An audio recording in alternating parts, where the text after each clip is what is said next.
1 Kings 19. Ahab told Jezebel everything that Elijah had done and how he had killed all the prophets with the sword. So Jezebel sent a messenger to Elijah saying, "May the gods punish me and do so severely, if I don't make your life like the life of one of them by this time tomorrow." Then Elijah became afraid and immediately ran for his life. When he came to Beersheba that belonged to Judah, he left his servant there, but he went on a day's journey into the wilderness.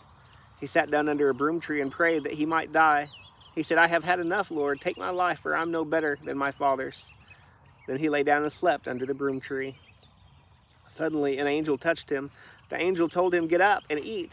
Then he looked, and there at his head was a loaf of bread baked over hot stones, and a jug of water. So he ate and drank and lay down again. Then the angel of the Lord returned for a second time and touched him. He said, "Get up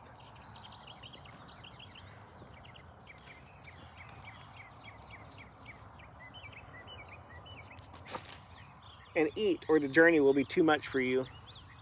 So he got up, ate, and drank, and then on the strength from that food, he walked 40 days and 40 nights to Horeb, the mountain of God. He entered a cave there and spent the night. Suddenly the word of the Lord came to him, and he said to him, "What are you doing here, Elijah?" He replied, "I have been very zealous for the Lord God of armies, but the Israelites have abandoned your covenant, torn down your altars, and killed your prophets with the sword. I alone am left, and they are looking for me to take my life." Then he said, "Go out and stand on the mountain in the Lord's presence." At that moment the Lord passed by. A great and mighty wind was tearing at the mountains and was shattering cliffs before the Lord, but the Lord was not in the wind.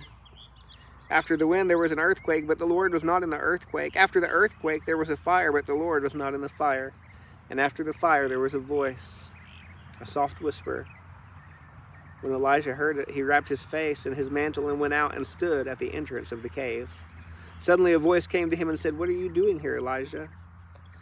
"I have been very zealous for the Lord God of armies," he replied, "but the Israelites have abandoned your covenant, torn down your altars, and killed your prophets with the sword. I alone am left, and they're looking for me to take my life."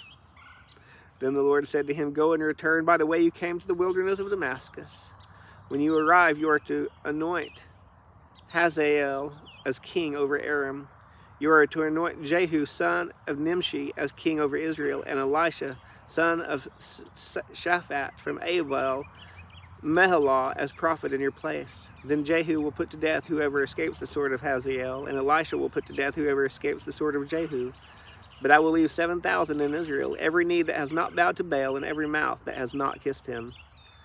Elijah left there and found Elisha, son of Shaphat, as he was plowing. 12 teams of oxen were in front of him, and he was with the 12th team.